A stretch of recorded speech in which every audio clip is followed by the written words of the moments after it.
दोस्तों नमस्कार। मूल अधिकार का तीसरा पाठ यानी शोषण के विरुद्ध अधिकार।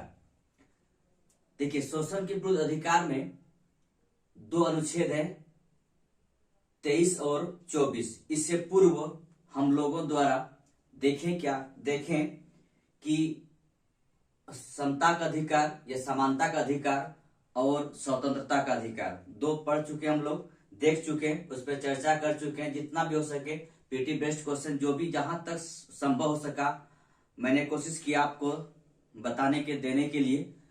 आगे हम लोग बढ़ते हैं और आगे जो मतलब अधिकार मेरा है वो है शोषण के विरुद्ध अधिकार, अनुच्छेद 23 और 24। दोस्तों, इससे पूर्व दो जो अधिकार हम लोग पढ़ चुके हैं, दो खासकर अनुच्छेद 14, 15, 16, 17, 18, 19, 20, 21, 22, इसके जितने अनुच्छेद हैं यहाँ पर वो दो पार्ट में मूल अधिकार के रूप में आपका दो वीडियो बन चुका है। चाहे तो आप प्लेलिस्ट में जाकर उन वीडियो को देख सकते हैं। तो आज हम लोग पढ़ेंगे शोषण विरुद्ध अधिकार, अनुच्छेद 23, 24। देखिए, अनुच्छेद 23 ये कहता है कि बलात् श्रम का प्रतिषेध। कहने का मतलब ये है कि किसी को जोर जबरदस्ती से काम करवाना। देखिए दोस्तों, एक समय ऐसा था कि हमारे देश में नहीं पूरे वर्ल्ड में ही बलात् श्रम हुआ करता था, खासकर दास प्रथा, बेगार प्रथा, ये सब पहले से प्रचलन में था। लेकिन जब हमारा संविधान लागू हुआ 1950 के बाद, ये संविधान में ही ये कह दिया गया कि आप ऐसा कोई काम नहीं कर सकते। वैसे दास प्रथा बहुत पहले समाप्त हो चुका था, ब्रिटिश काल में ही, लेकिन जब संविधान लागू हुआ इसके बाद इसे हमारा मूल अधिकार के रूप में दिया गया। संविधान निर्माताओं द्वारा संविधान ने दिया। तो अंततः यहाँ पर बात ये हो रही है कि दास प्रथा, या आप ऐसा कर सकते हैं बलात् श्रम, यानी जबरदस्ती किसी से काम करवाना। इसमें दो तीन चीजें हैं जिसको आप देखिएगे। पहला है मानव का दुर्व्यवहार। देखिए, मानव का दुर्व्यवहार का मतलब क्या है कि किसी व्यक्ति को या किसी मनुष्य को वस्तु की तरह खरीद बिक्री करना। यानी आप जानते हैं एक बड़ा अच्छा वर्ड है कबूतरबाजी। यानी कबूतरबाजी का मतलब ही है कि किसी व्यक्ति को खरीद फरोख्त करना। तो ये जो खरीद फरोख्त है इसे बंद करना या बंद होना चाहिए। और ऐसा कोई अगर काम करता है तो पहली बात तो ये एक तरह का जुर्म है। और किसी के साथ अगर ऐसा होता है तो उसके मूल अधिकार का हनन है। यानी किसी व्यक्ति को आप इस तरह का खरीद फरोख्त नहीं कर सकते। यही बात यहाँ पर लिखा हुआ है, मनुष्यों को वस्तु की भांति क्रय विक्रय करना। तो मानव का दुर्व्यापार का मतलब यही है कि मनुष्यों की खरीद फरोख्त करना, यानी कबूतरबाजी। अगला है दास प्रथा, यानी किसी व्यक्ति को घर में ले जाकर दास की तरह, यानी कहने का मतलब नौकर तो एक कहा जाए कि एक अच्छा वर्ड भी है, लेकिन दास प्रथा ये बहुत ही खराब चीजें हैं। क्या करता था स्टार्टिंग में कि जब कहने का मतलब आज से कुछ वर्ष पूर्व की बात हम चलेंगे, तो किसी व्यक्ति को ले जाकर घर में जबरदस्ती काम करवाते थे और उससे सिर्फ खाना मिलता था, किसी तरह पहनने कपड़ा मिलता था। दास प्रथा वो है। इसके बाद बेगार करना या बलात् श्रम, यही मतलब है किसी को जबरदस्ती काम करवाना। घर ले जाकर कूड़ा के बल पे मारना है और उसे काम करवाना है। तो ये बेगार प्रथा भी हुआ करता था, इससे भी समाप्त हुआ। और इसके बाद स्त्रियों एवं बच्चों का अनैतिक व्यापार। देखिए, आज भी हमारे देश में कहीं न कहीं ये सब चीजें होती है, लेकिन नहीं होना चाहिए। ठीक है, स्त्रियों और बच्चों के साथ में कभी कभी मीडिया, खासकर पेपर में या सोशल मीडिया, या फिर आप कर सकते हैं प्रिंट मीडिया, या फिर आप इलेक्ट्रॉनिक मीडिया पे जाएंगे तो देखेंगे कि स्त्रियों के साथ में कुछ अनैतिक व्यापार हो रहा था। इसके बाद बच्चों के साथ में हो रहा था। तो ये सब चीजें नहीं होनी चाहिए, बंद होना चाहिए। ये हमारे मूल अधिकार के तहत में है। और आगे एक है बंधुआ मजदूरी, यानी किसी बंधुआ मजदूरी मतलब ये समझिएगा कि किसी को बांधने का मतलब यहाँ पर ये हो गया कि आप कह दिए कि आपको इतना रुपया देंगे और ये काम कीजिए आप। या फिर आप एक कह सकते हैं ना कि आप एक तरह किसी पास जाकर बंध जाना। जैसे कि आप बहुत सा बार आपने देखा होगा कि कुछ मजदूर को यहाँ से कुछ गांव से, खासकर आप उदाहरण मिलेगा झारखंड से, किसी मजदूर को ले जाकर किसी फैक्ट्री में काम करवाते हैं। और काम करवाने का मतलब यही हुआ कि उसे कम रुपया देकर जो ले जा रहे हैं व्यक्ति वो अधिक रुपया लेते हैं, एक बंधुआ मजदूर की तरह काम करवाते हैं। वो तब तक काम करते हैं वहां पर जब तक उसका रुपया वसूल ना हो जाए। तो बंधुआ मजदूरी भी अगर कोई किसी ने करवा रहा है तो ये कानूनी अपराध है। दूसरी बातें हैं किसी व्यक्ति का मूल अधिकार का हनन हो रहा है। तो ये सारे चीजें अनुच्छेद 23 के अंतर्गत में आता है, यानी किसी व्यक्ति को ये सब चीजें, ये सब काम नहीं करवाना है और ये सब बैन है। और अगर करवाते हैं तो किसी व्यक्ति का, जिस व्यक्ति से करवा रहे हैं उसका मूल अधिकार का हनन हो रहा है और ये एक तरह का अपराध की श्रेणी में मान सकता है और माना जाता है। देखिए इसी में एक वाद आया था दीना बनाम भारत संघ 1983 में। देखिए इसने एक भारत संघ और दीना मतलब एक केस आया था कि केस कहाँ आया था, सुप्रीम कोर्ट में आया था। ठीक है, सुप्रीम कोर्ट ने निर्णय दिया या एक तरह का जजमेंट दिया, इस तरह की बातें। केस ये था कि जो कोई कैदी अगर जेल में रहते हैं तो उससे जेल प्रशासन उससे काम करवाते हैं और वो भी बिना रुपया का। तो अगर इस तरह कोई काम करते हैं जेल के अंदर में जाकर और उसे रुपया नहीं दे दिया जाता है तो ये सरासर 23 का उल्लंघन है, यानी अनुच्छेद 23 का उल्लंघन है। तो अगर कोई कैदी काम कर रहे हैं अंदर जेल के अंदर में तो उसे मजदूरी मिलना चाहिए, अगर नहीं मिलता है तो अनुच्छेद 23 का उल्लंघन है। इसीलिए ये केस आया था। इसके बाद सुप्रीम कोर्ट ने कहा कि कोई अगर कैदी काम करता है कि जेल के अंदर में उसे मजदूरी मिलना चाहिए, नहीं तो अनुच्छेद 23 का हनन होगा, यानी उस कैदी का मूल अधिकार का हनन होगा। ठीक है, और आगे चलकर आप देखेंगे, खासकर कहा जाता है सेंट्रल जेल जहां भी होता है या कोई जेल होता है वहां पर जो कैदी काम करते हैं उसे कुछ न कुछ रुपया दिया जाता है। ठीक है, अगला अनुच्छेद है अनुच्छेद 24। और 24 में कहा जाता है बालकों के नियोजन का प्रतिषेध। दोस्तों याद कीजिए या देखे होंगे आप लोगों द्वारा कि बहुत से ऐसे, खासकर मोटर कार गैरेज जो होता है या मोटरसाइकिल गैरेज होता है वहां पर बच्चे काम करते हैं। चाय के टपरी या कह सकते हैं चाय की दुकान पर बच्चे प्लेट धोते हैं या फिर होटल में प्लेट धोते हैं। इस तरफ जितने भी काम हो रहा है बच्चों का, ये सब काम नहीं करवाना चाहिए। ये बच्चों के साथ में उसकी मूल अधिकार का हनन हो रहा है और अनुच्छेद 24 का भी हनन किया जाकर हो रहा है। देखिए इसमें ये कहता है कि 14 वर्ष से कम आयु के बच्चों के बारे में ये अनुच्छेद है और इसमें कहता है कि कारखानों, खानों या जोखिमपूर्ण कार्य में जो नियोजन करते हैं तो ये उसका पूर्णतः निषेध है। कहने का मतलब है आप उस बच्चों को उन जगहों पर काम नहीं करवा सकते हैं जिसका एज 14 वर्ष से कम है।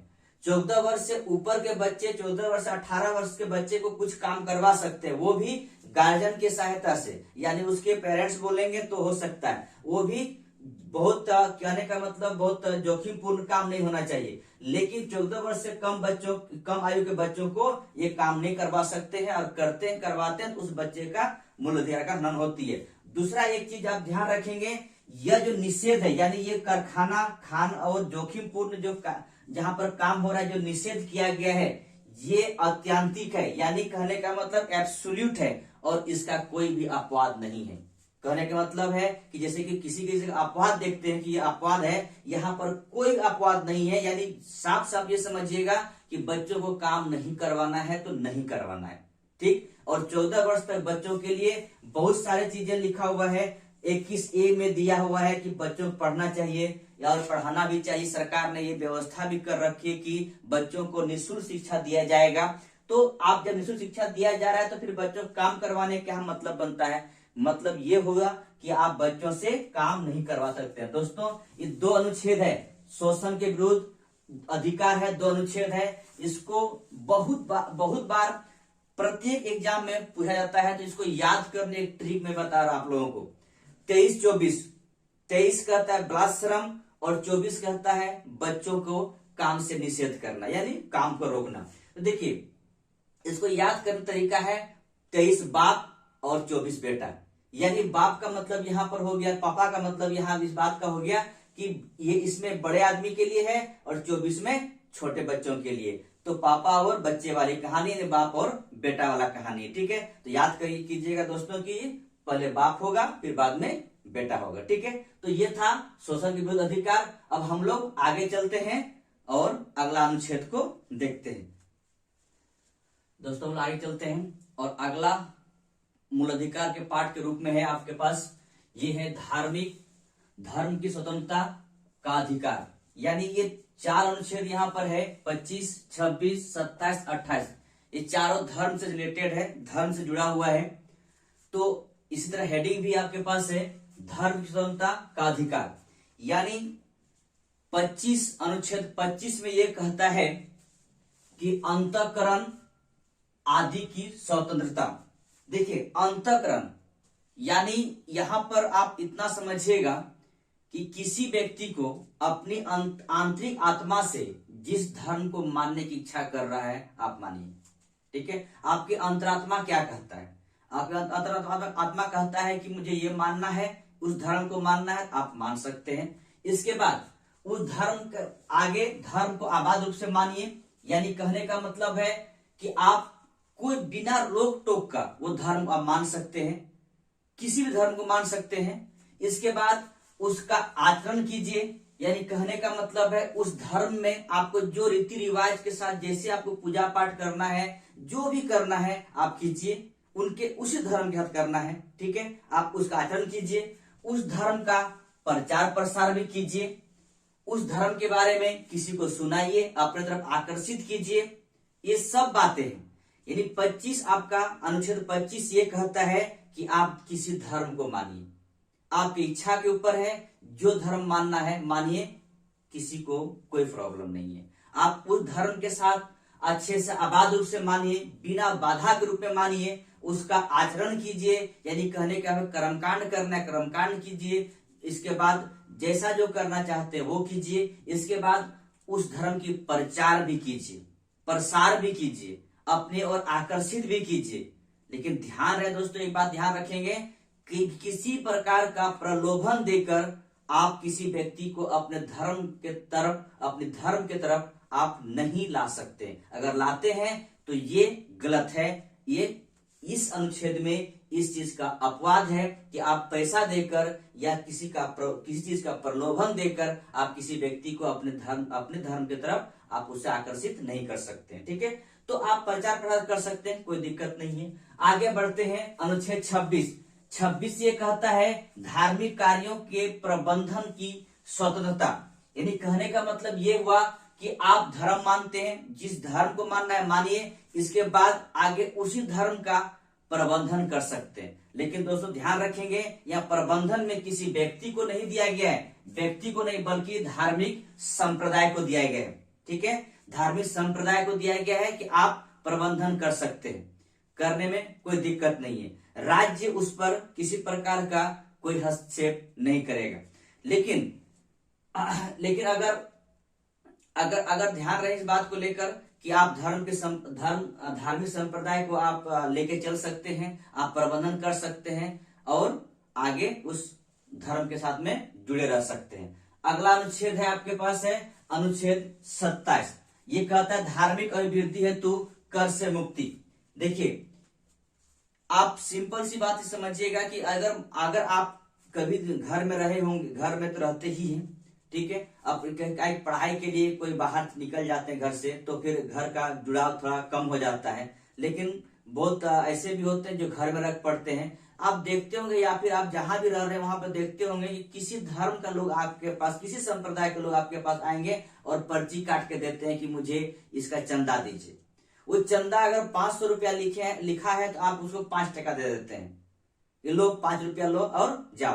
तो 500 का 5 रुपया दिया, वो आप अपने मन से दे रहे हैं 5 रुपया, या लो आप नहीं भी दे सकते हैं। तो यहाँ पर कह रहा है किसी व्यक्ति को या तो किसी से धार्मिक अभिवृद्धि के लिए या धर्म को बढ़ावा देने के लिए या उस संप्रदाय को बढ़ावा देने के लिए आपको कर नहीं देना पड़ेगा, कर से मुक्ति दिया गया। कहने का मतलब है कि यहाँ पर किसी भी व्यक्ति के आय से कोई धार्मिक गतिविधि नहीं किया जाएगा, इसका छूट है।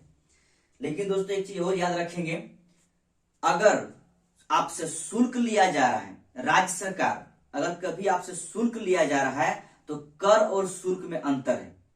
कर एक ऐसा धन है जो बिना किसी काम काज से लिया जा रहा है, ठीक है। और शुल्क ऐसा है, शुल्क एक ऐसा धन है जो काम के बदले, सेवा के बदले आपको वो शुल्क देना पड़ रहा है। अगर राज्य सरकार से शुल्क ले रही है, इसका मतलब है कि आपको उसने सेवा दिया, सेवा देने के बाद आपसे कुछ रुपया लिया जा रहा है, वो आपका शुल्क है, ना कि कर है, ठीक है। आगे बढ़ते हैं और आगे ये है शिक्षण संस्थान, यानी अनुच्छेद 28 में कहता है शिक्षण संस्थान के बारे में स्वतंत्रता। तो यहां पर शिक्षण संस्थान के बारे में स्वतंत्रता है, यानी कहने का मतलब राज्य पोषित ऐसा कोई भी संस्थान में, चाहे किसी विद्यालय में धार्मिक शिक्षा नहीं दिया जाएगा, ठीक है, ध्यान रखेंगे। राज्य पोषित यानी सरकार के द्वारा खर्चों से जो भी स्कूल संस्थाएं बनी है, वो संस्थाएं द्वारा कभी भी धार्मिक शिक्षा नहीं दिया जाएगा, ठीक है। इसके बाद यहाँ पर आपका अपवाद है कि अगर कोई न्यास द्वारा, कोई ट्रस्ट द्वारा कोई धार्मिक शिक्षण संस्थान का स्थापना किए हैं तो वहां पे धर्म संबंधित शिक्षा दिया जा सकता है, ठीक है। ट्रस्ट द्वारा यानी वहां पर राज्य सरकार का या फिर संघ सरकार का किसी प्रकार का इन्वॉल्व नहीं है।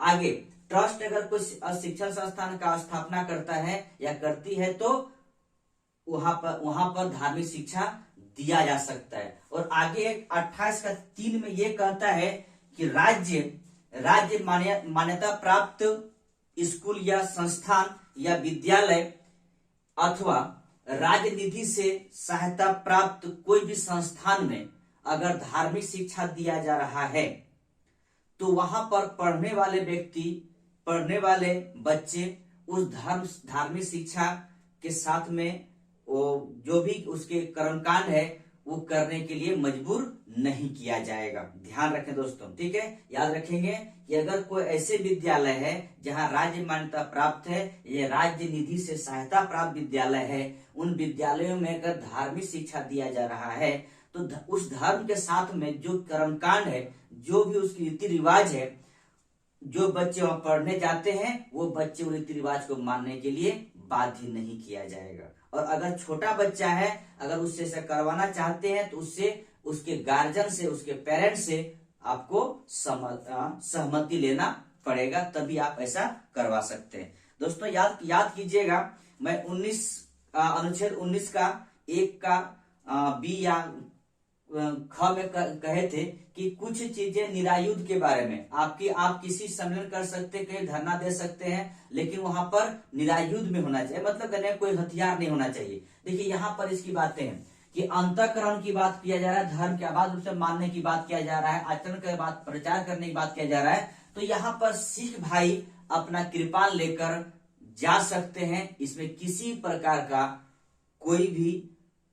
प्रकार का मतलब आपका मूल अधिकार का हनन नहीं हो रहा है, यहाँ पर उसको छूट दिया गया है। एक वर्ड यहाँ पर लिखा हुआ है दोस्तों, हिंदू वर्ड लिखा हुआ है, और यहाँ हिंदू का मतलब है बौद्ध जैन सिख, यानी हिंदू में बौद्ध जैन सिख भी आ जाता है। हिंदू का मतलब से हिंदू नहीं है, बौद्ध धर्म मानने वाले भी हिंदू होंगे, जैन धर्म मानने वाले भी हिंदू होंगे और सिख धर्म मानने वाले भी हिंदू होंगे। ध्यान रखें दोस्तों, यहाँ पर 4 अनुच्छेद है, 25, 26, 27 और 28।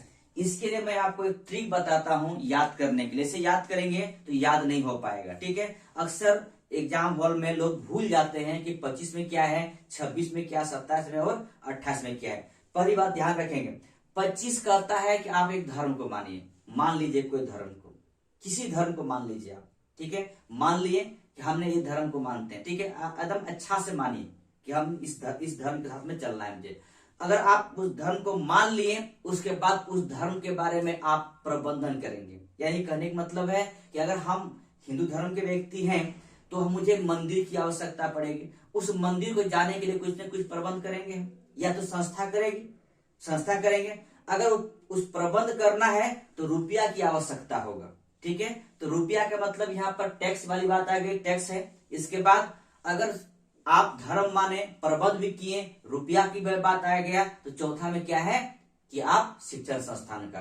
तो आप इस तरह याद करेंगे कि एक पहले धर्म मानिए, इसके बाद आप प्रबंध कीजिए, फिर उसके बाद टैक्स रुपया की बात लेके आइए, और चौथा में शिक्षण संस्थान का। तो ये चारों को इस तरह याद करेंगे तो याद रह जाएगा, नहीं तो भूलने की संभावना बहुत ज्यादा होता है। खासकर अनुच्छेद तो लोग भूल ही जाते हैं। अनुच्छेद याद करना, 395 अनुच्छेद मेरे पास है, और 395 अनुच्छेद को याद करना संभव नहीं। वैसे भी कहा जाता है कि 100-150 अनुच्छेद अगर आपके पास याद रह गया तो यही काफी है, ठीक है। तो सबको याद नहीं करना है, तो इस तरह याद करेंगे दोस्तों, याद कीजिए, इस तरह याद करेंगे तो आपको याद रह जाएगा और एग्जाम हॉल में नहीं भूलेंगे। तो दोस्तों आपको अगर वीडियो अच्छा लगे तो आप शेयर करेंगे, लाइक करेंगे और कमेंट करेंगे। नमस्कार दोस्तों, धन्यवाद।